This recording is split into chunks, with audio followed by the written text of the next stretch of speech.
کہتے ہیں کسی جگہ ایک شخص رہتا تھا جس کے 3 بیٹے تھے۔ اس شخص نے اپنے ان تینوں بیٹوں کے نام عبداللہ رکھے ہوئے تھے۔ دن گزرتے رہے حتیٰ کہ اسے مرض الموت نے آن لیا۔ اس نے اپنے تینوں بیٹوں کو بلا کر وصیت کی کہ عبداللہ کو وراثت ملے گی، عبداللہ کو وراثت نہیں ملے گی اور عبداللہ کو وراثت ملے گی۔ اس کے ساتھ ہی اس کی روح قبض ہو گئی۔ یہ خود تو فوت ہو گیا مگر اس اپنے بیٹوں کو حیرت میں ڈال گیا کہ کیسے فیصلہ کریں کن 2 عبداللہ کو وراثت ملے گی اور کس ایک کو نہیں ملے گی۔ تینوں نے فیصلہ کیا کہ شہر جا کر قاضی سے اپنا مسئلہ بیان کریں اور اس سے کوئی حل مانگے۔ تینوں اپنے زیادہ راہ کے ساتھ شہر کے لیے عازم سفر ہوئے۔ راستے میں انہوں نے ایک ایسے شخص کو دیکھا جو اپنی کسی گم شدہ چیز کو تلاش کر رہا تھا۔ ان بھائیوں کے پوچھنے پر اس نے بتایا کہ اس کی اونٹنی گم ہو گئی ہے جسے وہ تلاش کرتا پھر رہا ہے۔ ایک عبداللہ نے پوچھا کہ تیری اونٹنی ایک آنکھ سے کانی تھی؟ اس آدمی نے کہا ہاں ایسا ہی تھا۔ دوسرے عبداللہ نے پوچھا کیا تیری اونٹنی ایک ٹانگ سے لنگڑی تھی؟ تو اس آدمی نے جلدی سے کہا بالکل صحیح، میری اونٹنی واقعی ایک ٹانگ سے لنگڑی تھی۔ تیسرے عبداللہ نے اونٹنی کے مالک سے پوچھا کہ تیری اونٹنی کی دم کٹی ہوئی تھی؟ تو اس نے خوشی سے کہا بالکل ٹھیک، میری اونٹنی کی دم بھی کٹی ہوئی تھی، بس اب جلدی سے بتا دو میری اونٹنی کہاں ہے۔ 3 عبداللہ نے مل کر جواب دیا باخدا ہمیں آپ کی اونٹنی کے بارے میں کوئی علم نہیں، ہم نے اسے ہرگز نہیں دیکھا۔ اونٹنی کا مالک اس کی یہ بات سن کر غصے سے پاگل ہو گیا۔ اس نے فیصلہ کیا کہ ان تینوں کو کھینچ کر قاضی کے پاس لے جائے گا۔ اسے پورا یقین تھا کہ اس کی اونٹنی کو یہ تینوں ذبح کر کے کھا چکے ہیں اور اب اپنے جرم کو چھپانے کے لیے جھوٹ بول رہے ہیں۔ اونٹنی والے نے جب تینوں کو اپنا ارادہ بتایا تو انہوں نے کہا ہمیں کوئی اعتراض نہیں کیونکہ ہم خود بھی قاضی کے پاس جا رہے ہیں۔ جب یہ چاروں قاضی کے پاس پہنچے تو اونٹنی والے نے قاضی سے اپنا قصہ بیان کیا۔ قاضی نے ان تینوں سے کہا جس طرح تم تینوں نے اونٹنی کی نشانیاں بتائی ہیں اس کا ایک ہی نتیجہ نکلتا ہے کہ اونٹنی تم تینوں کے پاس ہے۔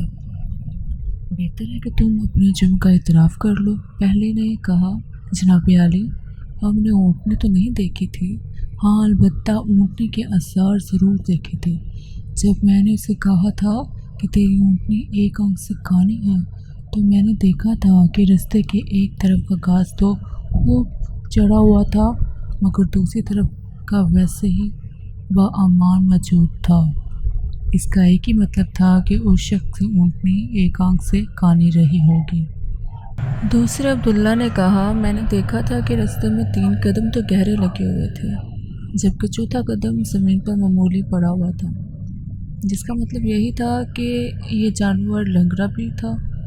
تیسرے عبداللہ نے کہا اونٹ جب راہ چلتے ہوئے اپنا گوبر گراتے ہیں تو دم سے ادھر ادھر بکھیرتے ہیں، جبکہ ہم جس راہ سے آئے تھے وہاں پر گوبر ایک ہی لائن میں سیدھا گرا ہوا تھا۔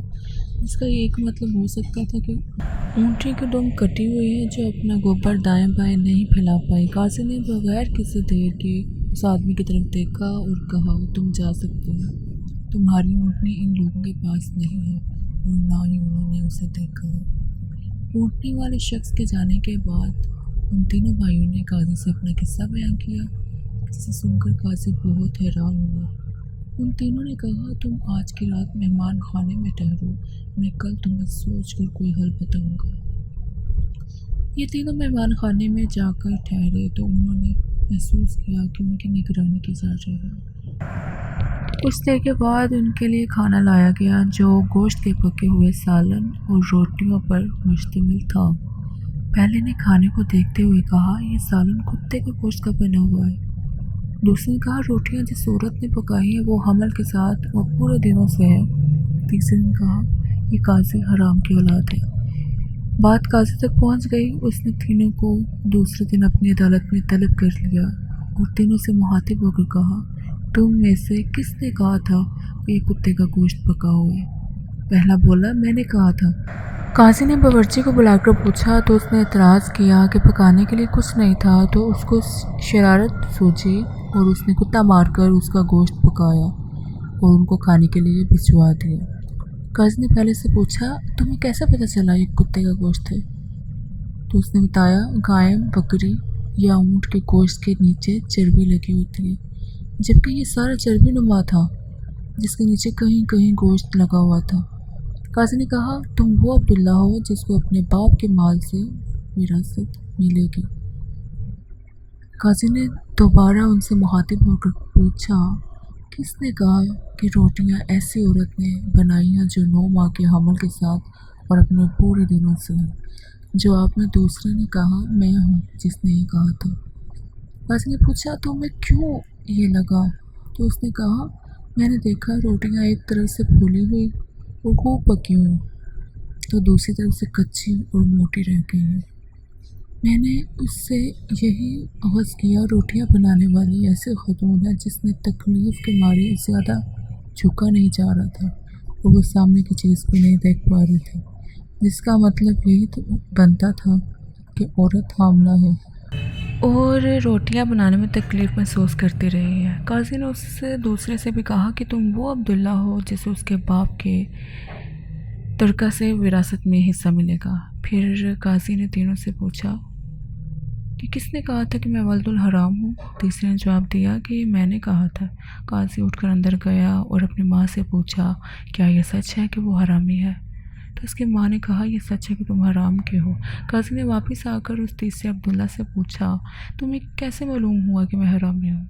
تو اس نے جواب دیا اگر تم حلالی ہوتے تو مہمان خانے میں ہم پر نگران نہ مقرر کرتے، نہ ہی کتے کا گوشت پکوا کر ہمیں کھانے کے لیے بھجواتے اور نہ ہی کچی روٹیاں کسی مظلوم عورت سے بنوا کر ہمیں کھلواتے۔ قاضی نے اسے مخاطب کرتے ہوئے کہا کہ تم وہ عبداللہ ہو جسے اس کے باپ کے مال سے ورثہ نہیں ملے گا۔ تیسرے نے حیرت کے ساتھ قاضی کو دیکھا اور پوچھا مگر ایسا کیوں ہے؟ قاضی نے کہا کیونکہ ایک حرامی ہی دوسرے ولد الحرام کو ٹھیک ٹھیک پہچان سکتا ہے، اور تم بھی میری طرح حرام کی اولاد ہو۔ وارث پانے والے دونوں عبداللہ اپنی ماں کی طرف لوٹے اور دریافت کیا کہ ہمارے تیسرے بھائی کا کیا ماجرا ہے؟ تو اس کی ماں نے کہا تمہارا باپ ایک بار صبح کی نماز پڑھنے مسجد گیا تو اسے دروازے پر رکھا ہوا پایا تھا، اسے گھر لایا، اس کا نام بھی تم دونوں کے جیسے عبداللہ رکھا اور اس کی پرورش کی۔